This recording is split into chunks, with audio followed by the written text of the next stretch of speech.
Ya, Assalamualaikum warahmatullahi wabarakatuh. Di hari ketiga ini, saya membuat proyek yang namanya skill tracker ya.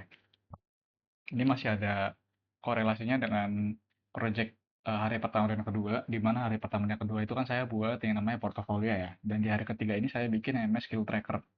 Sesimpel seperti ini. Kita bisa input, contohnya aja misalkan React. Ini saya misalkan levelnya beginner ya. Di sini beginner atau intermediate atau advance. Jadi ada 3 level di sini.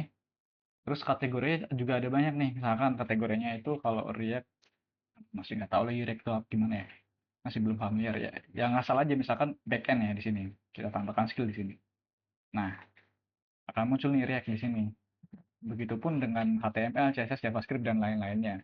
Dan juga eh, skillnya ini itu removable ya, atau bisa dihapus. Seperti ini. Nah, cuman saya setting defaultnya itu seperti ini.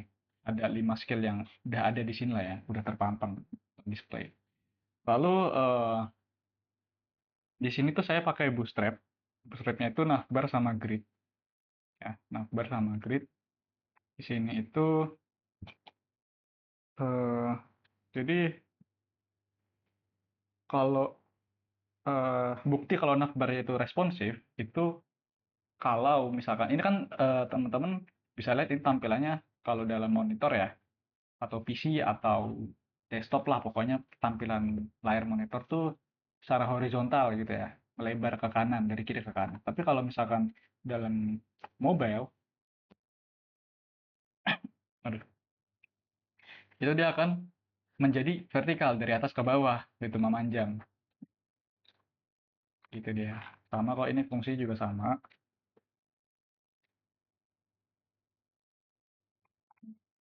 Tuh, sama ya. Terus misalkan,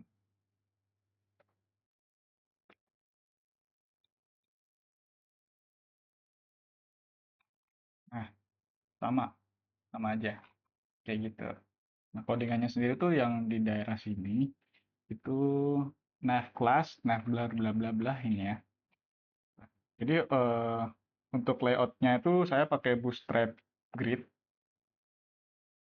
yang call 12 ya. Bentar, mana ya?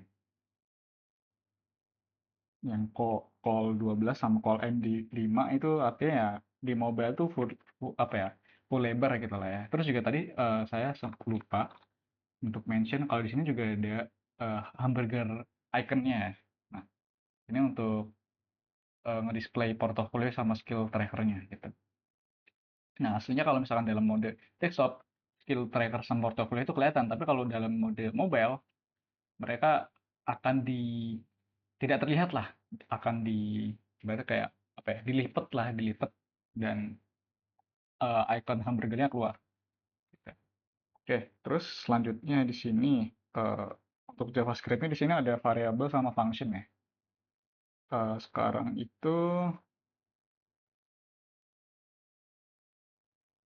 nah, variabel.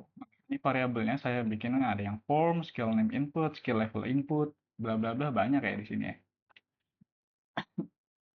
Lalu ada beberapa function juga di sini. Saya bikin function format tanggal menggunakan function get today, terus juga function update counter, lalu ada function render untuk semua skill ke DOM. Nah, terus juga saya juga ada apa namanya? Maksudnya event dan DOM manipulation-nya di sini. Saya pakai add event listener untuk menangkap event submit ya di sini pada form. Terus form add, nah ini form add listener di bagian sini. Terus untuk apa ya? Jadi sama ada event preventer, bentar mana ya? Event prevent, oh ini nih, sorry. Event preventernya default itu penting sih ini. Jadi tanpa ini tuh setiap submit form halaman akan refresh dan datanya hilang gitu. Jadi setelah submit, inputnya dikosongkan otomatis. Itu sih palingnya. Lalu untuk sekarang ini masih belum saya konekin antara portofolio hari kedua sama project hari ketiga. Jadi untuk sekarang kosong dulu aja. Oke, mungkin sekian itu aja untuk hari ini. Wassalamualaikum warahmatullahi wabarakatuh.